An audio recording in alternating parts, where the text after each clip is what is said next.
Hello everyone, मेरा नाम है तपेशन। आज हम बात करेंगे Nifty, bank Nifty, fin Nifty कल कैसे परफॉर्म कर सकता है। तो आज तो मार्केट में अच्छी खासी वाली सेलिंग आई थी। और सेलिंग मतलब देखो, अभी एक दो दिन से पहले तो हो रहा था कि स्मॉल कैप मिड कैप में था। आज तो लार्ज कैप में भी अच्छी वाली सेलिंग थी। तो मार्केट ने मतलब सबका पोर्टफोलियो लाल कर दिया, और वो भी अच्छी वाली क्वांटिटी, मतलब 3 4 5% तक भी पोर्टफोलियो डाउन होगा तो नॉर्मल सी बात होगी।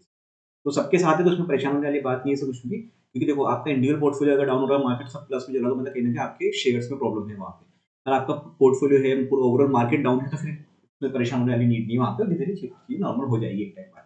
अब वो चीज़ें हो सकता है कि कभी 1 महीना लग जाए, कभी 3 महीने लग जाए, वाली चीज़ें फ़र्क पड़ता है। और वापस मार्केट नॉर्मली रिकवर कर लेगा।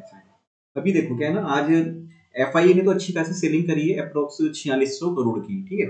पर डीआईए जो डोमेस्टिक इन्वेस्टर होते हैं, उन्होंने अप्रॉक्स 9094 करोड़ की बाइंग करी है। तो मतलब जितनी सेलिंग हुई है उससे डबल में अप्रॉक्स बाइंग हुई है। पर अब क्या हुआ है ना, अभी रिटेलर्स ने भी माल यहाँ पे निकाला होगा और सब चीजें हुई होगी, सब चीजें हो रही है। तो इसलिए इम्पैक्ट यहाँ पे थोड़ा सा भी नेगेटिव पड़ा है। मतलब इतनी बाइंग होने के बाद भी मार्केट में अगर पूरी सेलिंग आई है, तो रिटेलर्स ने जितने टाइम से जो रैली चल रही थी स्मॉल कैप मिड कैप में, तो उन मोमेंटम को थोड़ा सा वहाँ पे ब्रेक लगा है, और वहाँ पे प्रॉफिट बुकिंग आई है कहीं ना कहीं। और जब इतनी बड़ी प्रॉफिट बुकिंग आई, इसलिए इतना इम्पैक्ट यहाँ पे साथ में पड़ा है सर। तो अभी हम देखेंगे यहाँ पे से निफ्टी वगैरह, बैंक निफ्टी वगैरह में तो अच्छी खासी जैसे गिरावट थी सही। बैंक निफ्टी फिर भी सबसे कम गिरा दिखा है इन सब में। और मिड कैप सबसे ज्यादा गिरा है यहाँ पे, मतलब मिड कैप के 100 के जो शेयर्स वो 4 5% तक गिरे। बैंक निफ्टी क्यों नहीं गिरा, मतलब रीजन आप समझते थोड़ा सा। क्योंकि देखो, एचडीएफसी बैंक जो उसका लार्ज बैंक ऑलरेडी है ना, वो वहाँ पे काफी पहले से गिर चुका था। तो उसमें अभी इतना पोटेंशियल, मतलब गिरने की ज्यादा इतना स्कोप बचा नहीं है। देखो, इतनी गिरावट में मार्केट में यहाँ पे ये थोड़ा सा टिका रहा है यहाँ पे, मतलब सिर्फ 1 रुपया भी मतलब ऊपर नीचे हुआ है यहाँ पे, माइनस थोड़ा सा, मतलब 0.06%, थोड़ा सा भी नहीं गिरा, मतलब फ्लैट हुआ है यहाँ पे। तो ये यहाँ पे इसने स्ट्रेंथ शो करी, इसलिए बैंक निफ्टी यहाँ पे टिका। अगर इसे ऐसे में गिरता ही है, तो फिर इसमें दिक्कत कर सकता है यहाँ पे ये इस सेक्टर में। तो जब ऑलरेडी इस पे इतने टाइम से ये पहले यहाँ पे इम्पैक्ट डाल चुका है, तो इसलिए यहाँ पे ये सस्टेन कर रहा है इसे। और जब भी नीचे 1400 के आसपास आ रहा है ये, वहाँ पे बाइंग एक्टिवेट हो रही है इसमें एचडीएफसी बैंक में। तो अब हम बात करते हैं मेन निफ्टी के बारे में कि क्या रह सकता है कल की कंडीशन। निफ्टी में देखो, पोजिशनल के हिसाब से ना जो मेन सपोर्ट दिख रहा है वो 21,840 के आसपास का, ठीक है। आज जैसे यहाँ पे इसने लो बनाया था 21,905 का, तो 9 से 80 से 90 पॉइंट ऊपर वापस क्लोजिंग थी थोड़ी सी, लेकिन हाँ क्लोजिंग है तो ओवरऑल डाउन साइड में ही। अब जो मेन सपोर्ट लेवल है वो इस जगह के आसपास 21,876 21,840 के आसपास। अब रिजेक्शन का है मेन जो है वो है 22,177 के आसपास। वो लेवल हो जाएगा पोजिशनल वालों के लिए ऊपर रिजेक्शन का और सपोर्ट का। कल क्या है ना, डोजी टाइप की रहती है, मतलब मार्केट ने कल ऊपर नीचे बहुत करा, लेकिन मार्केट बंद हुआ बिल्कुल फ्लैट सा। तो उसके बाद ये यहाँ पे इसने ब्रेक करा कल परसों की लेवल, उसके बाद अच्छी खासी सेलिंग वहाँ पे मार्केट में आई है। छोटे टाइम फ्रेम पे देखते हैं लेवल्स क्या रह सकते हैं। शुरू करते हैं यहाँ पे, इसमें लेवल्स यहाँ पे क्या रहते हैं। इस जगह पर जो हमेशा बार बार अपने सेलिंग प्रेशर आ रहा है, वो बार बार ये आता है यहाँ पे। अब तो उससे काफी दूर निकल चुका मार्केट। अब अगर देखो, मार्केट थोड़ा बहुत गैप अप लेके यहाँ पे इस जगह पर कहीं पे अटका, पहला रिजेक्शन तो हमारा यहीं आएगा इस जगह के आसपास, और उसके बाद आएगा ये वाला लेवल। तो 22,047 का पहला रिजेक्शन, उसके बाद है 22,126, उसके बाद फिर 22,258 का, क्योंकि मार्केट फ्लो में आया है यहाँ पे। तो फिर इसका रिजेक्शन लेवल यही रहेगा, बीच में भी ऐसा है नहीं खास। तो और यहाँ पे डाउन साइड में, अभी डाउन साइड में देखो यहाँ पे तो एक रेंज हो गई ये वाली इस जगह की, बाई 21,810 से लेकर 21,900 की, मतलब 30 एक पॉइंट की यहाँ पे रेंज हो गई। इस जगह पर मार्केट सपोर्ट लेता है।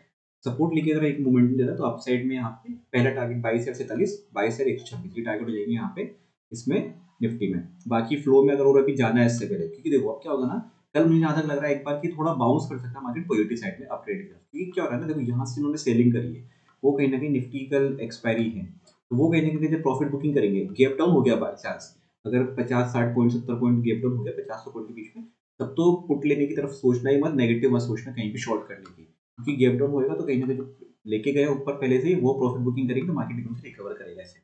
और 2 3 दिन हो चुके मार्केट को अच्छे से गिरते हुए, मतलब सेलिंग वाला इम्पैक्ट आते हुए। मिड कैप स्मॉल कैप में तो ऑलरेडी आ चुका था, लार्ज कैप में आज गिरा है, वरना पहले लार्ज कैप थोड़ा सा टिका हुआ था निफ्टी का। निफ्टी में आज इम्पैक्ट देखा है, थोड़ा सा यहाँ पे ब्रेक लग सकता है एक बार, कल गिरा हुआ है। और मैक्सिमम शेयर्स मतलब थोड़ा सा ओवरसोल्ड कंडीशन में आ चुके हैं, तो वहाँ पे थोड़ा सा एक बार बाउंस देखने को मिल सकता है। तो वो कल परसों में को भी आ सकता है, अगर कल आएगा तो ठीक है, वरना परसों 2 दिन में चांसेस पूरे कि आने के। इसमें तो लेवल्स वगैरह तो यही रहेंगे यहाँ पे, ज़्यादा कुछ अब चेंज करने की नीड है नहीं। बात करते हैं हम बैंक निफ्टी की। तो बैंक निफ्टी में क्या रहा है,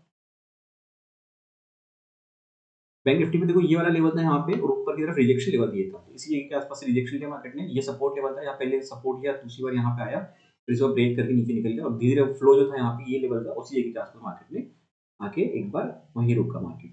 तो मतलब कल का जो लो था उसी जगह पर आके इसने एक बेस बनाया। अब अगर ये इस जगह के आसपास यहाँ पे मार्केट टिकता है तो ठीक है, वरना डाउन साइड में हम टारगेट देखेंगे 46,860 इसके नीचे। अब इसके नीचे एक बार टारगेट ढूंढते हैं कि क्या टारगेट दिख रहे हैं यहाँ पे।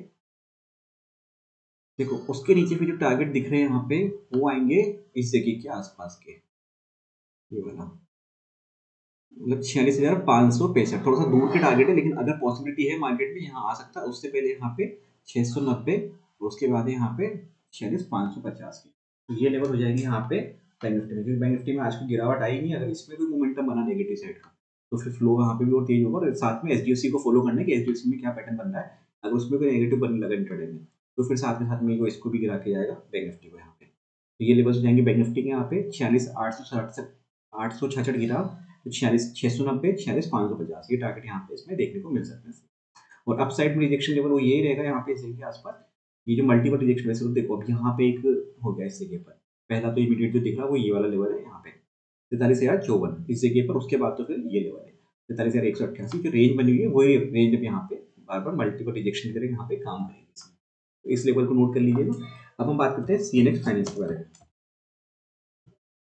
फिन निफ्टी का चार्ट देखते हैं। तो फिन निफ्टी में देखो जो रिजेक्शन लेवल था पहला यहाँ पे इसी के आसपास रिजेक्शन लिया, उसके बाद तो धीरे धीरे फ्लो में गिरता गया। अब देखो यहाँ पे इसमें ज़्यादा कोई लेवल चेंज करने की नीड है नहीं। जो लेवल अगर इसको ब्रेक करेगा तो फिर डाउन साइड में 20,600, 20,525 तक के टारगेट ये सब देखने को आगे मिल जाएंगे इसमें। और अपर साइड में जो भी रिजेक्शन लेवल बना हुआ है कल तक जो सपोर्ट था वही रिजेक्शन के लिए यहाँ पे काम करेगा। सेम वही कंडीशन चलेगी इसमें यहाँ पे। प्रीवियस डे का जो हाई और लो है अभी तो उसके बीच में यहाँ पे कैंडल चल रहा है, मार्केट चल रहा है यहाँ पे, तो उसी के हिसाब से लेवल्स काम करेंगे इसमें। वीडियो अच्छा लगा तो लाइक शेयर सब्सक्राइब कर दीजिएगा। Thank you friends.